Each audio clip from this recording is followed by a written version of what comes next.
So here we are at the northernmost frontier of the Roman Empire, Hadrian's Wall, commissioned by Emperor Hadrian himself to separate the brutish Scottish barbarians from the civilized Romans.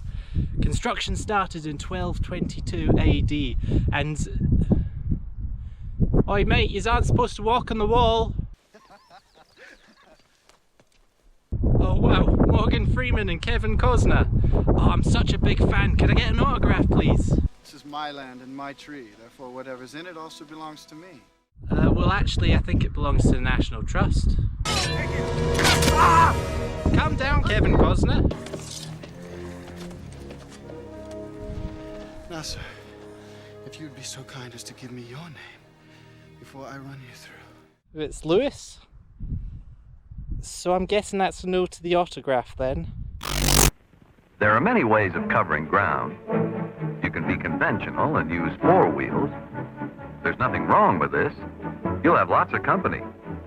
Or you may prefer the simplicity of 2 wheels. Of course, you put more in than you get out.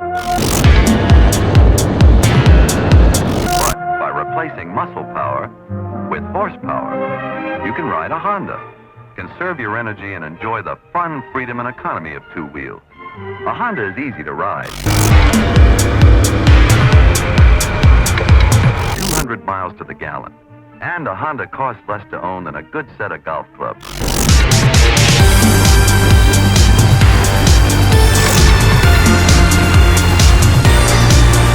You'll have a lot of fun riding a Honda. Of course, if you must have 4 wheels, how about another Honda?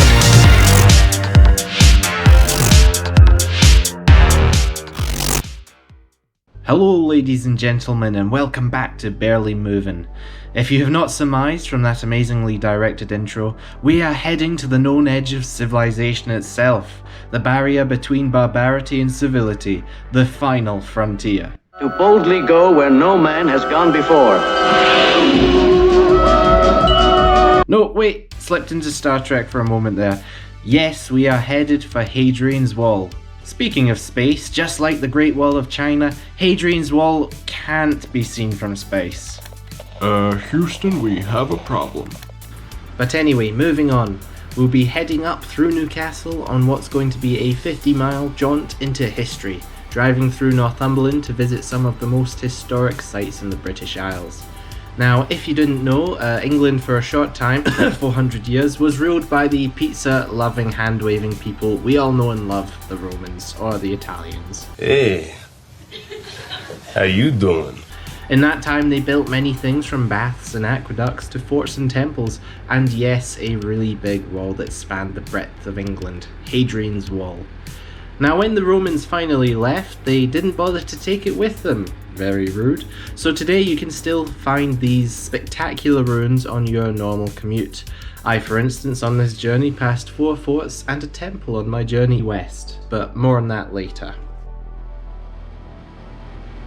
Well, after I've broken through the boundaries of Newcastle, home of the nation's second favourite accent, tough luck Geordies, I make my way through Northumberland, England's border country. Now, if you've watched my other videos, you will know that my little Honda isn't best suited to dual carriageway driving, so after a few miles we make it onto country road territory and into the quaint village of Corbridge, a town thick with Roman history, even boasting its own Roman fort. I'm cheap, so I just had a look from the car park. Yeah, is it alright just have a peek? Yeah. Thank you. But hey, I think we as Brits are quite spoiled for choice when it comes to historical attractions. Here, for instance, is the Roman fort in my hometown of South Shields. So we're quite fortunate. So as I've said in a previous video, I spent some years in Australia where a historical school trip would be to a 200-year-old wall. But forget that 200-year-old wall, because look, there's a 2,000-year-old ditch. Yes, the Vallum, a marker of ancient construction, a ditch that marked the southern boundary of the wall and also nearly crosses the whole of England, its purpose unknown. Some think that it could have served as a similar function to the demilitarized zone of Korea. But anyway, a few more miles down the road, one of the first major sections of the wall starts to present itself. But before I get there, I pass a small car park that piques my interest, so I decide to pull over and stretch me legs.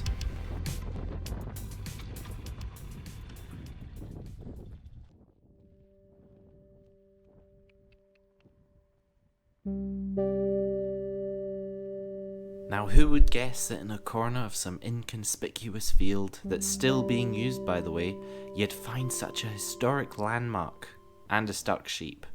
I'll get you out of here. Oh, you're fine, there you go. The Temple of Mythras, a temple dedicated to the Persian god of life, Mithras, was used by Roman soldiers stationed here during their occupation. Only discovered in 1949, most of Hadrian's Wall is still unexplored, so you still hear of findings every year. But let's press on. Before I got going, I bumped into a fellow Scot who liked the mighty cub. Trades, he just brings a bunch of these in. Aye. But I mean, they are good. That's the 90. That's the 90. That's the high-powered one. It is. And who also showed me some of his remote-controlled jet planes. Now they're probably more powerful than my bike.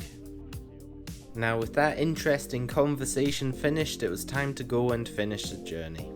I was only a few miles away from my destination at this point, Sycamore Gap, one of the most photographed and popular sections of the wall. Sycamore Gap even featured in Kevin Costner's 1991 epic Robin Hood, Prince of Thieves, where Robin Hood was at the White Cliffs of Dover one minute, then in the north of England in the other. I head up to the closest car park and head off towards the tree, but just before I set off I got into another conversation about my Honda. It's a real head turner. I've seen them in Asia, you know. Oh yeah, they're everywhere. You've ridden them for miles and miles and miles and miles. That's the family saloon, that is. You'd get 4 people on that. Now, after that very interesting 15-minute chat, my camera nearly ran out of batteries, I set off. Now, I would say that this is one of the best sections of Hadrian's Wall, especially the most preserved. The wall would have ran across the whole country, but sadly has disappeared for the most part due to the stones being reused by the locals hundreds of years ago. But anyway, as I make my way along, you can see how the Romans used both the wall and the land's natural obstacles to make an effective barrier. I also can't help but remember how Rowan Atkinson described the wall in his hilarious show Blackadder. Just brilliant.